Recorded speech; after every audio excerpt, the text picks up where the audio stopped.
आज आपण अपूर्णांकाची तुलना कशी करायची हे आपण या जे आहे समान लांबीच्या ज्या पट्ट्या आहेत त्याच्यामध्ये आपण त्या समान लांबीचे भाग केल्यानंतर तो जर रंगवलेला भाग हळूहळू कमी कसा होत गेलाय ते आपण याच्या अपूर्णांकाच्या ह्याच्यातून शिकूया.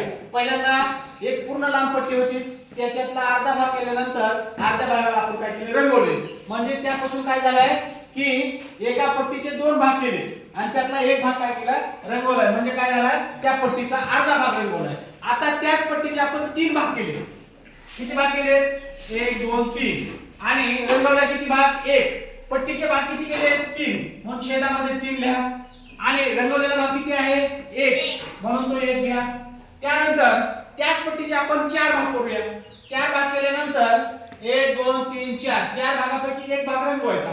आता पट्टीचे 4 भाग केल्यामुळे छेदामध्ये 4 घ्या आणि त्या 4 भागापैकी रंगवलेला भाग कोणता आहे 1 आहे म्हणून तो 1 आपण इथं घेतला. आता त्याच पट्टीचे आपण काय करूया 5 भाग करूया. 1 2 3 4 आणि 5 भाग केल्यानंतर त्याचा अपूर्णांक असा काय होतो 1/5. आता त्याच पट्टीचे आपण काय करू 6 भाग करू. 1 2 3 4 5 6 किती भाग होते आपले पट्टीचे किती भाग झाले सांगा 6. त्यातला रंगवलेला भाग किती आहे 1 म्हणून आपण वर 1 लिहू आणि खाली 6. आता आपल्याला अपूर्णांकाची तुलना करायची. बघा इथं आपण प्रथम काय करू 1/2 आणि इथे एक चौकट देऊन 1/4 करूया.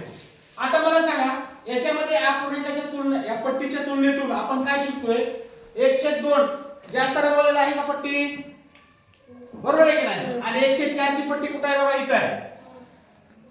जास्त रंगवलेली पट्टी कोणती आहे 1/2 आणि कमी रंगवलेली कोणती आहे 1/4. म्हणजे याचा अर्थ काय झाला कोणता अपूर्णांक लहान झाला कोणता अपूर्णांक मोठा झाला 1/2. मग त्याला आपण हे जे चिन्ह आहेत लहान मोठे आणि बरोबरचं चिन्ह या तीन चिन्हाचा वापर करून आपण इथं अपूर्णांकाची तुलना करू शकतो. आता आपल्याला या पट्टीच्या द्वारे समजलं की 1/2 ही जास्त रंगवलेला भाग आहे म्हणून ती मोठी संख्या झाली म्हणजे मोठा अपूर्णांक झाला. 1/2 हा अपूर्णांक मोठा झाला. दुसरा एक उदाहरण घेऊ आपण 1/3 आणि 1/5.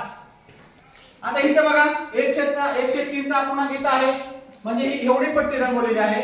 परंतु 1/5 ची अपूर्णांकाची पट्टी बघा एक रंगवलेली छोटी रंगवली म्हणजे मोठा अपूर्णांक कोणता झालाय 1/3 मोठा अपूर्णांक झाला.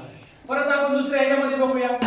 अजून एक गणित बघू 1/5 आणि 1/2.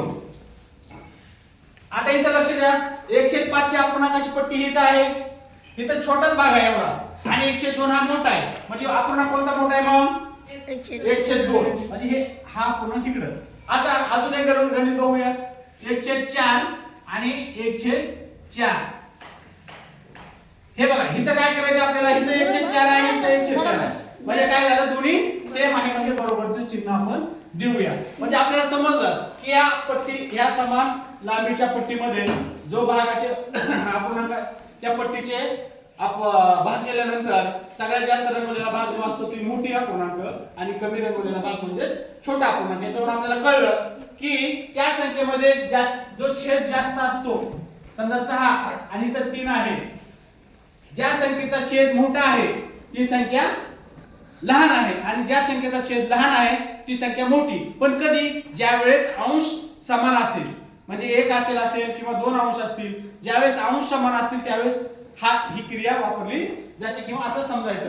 अशा पद्धतीने आता आपण अपूर्णांकाची तुलना या समान लांबीच्या पट्टीपासून शिकलेलो आहोत.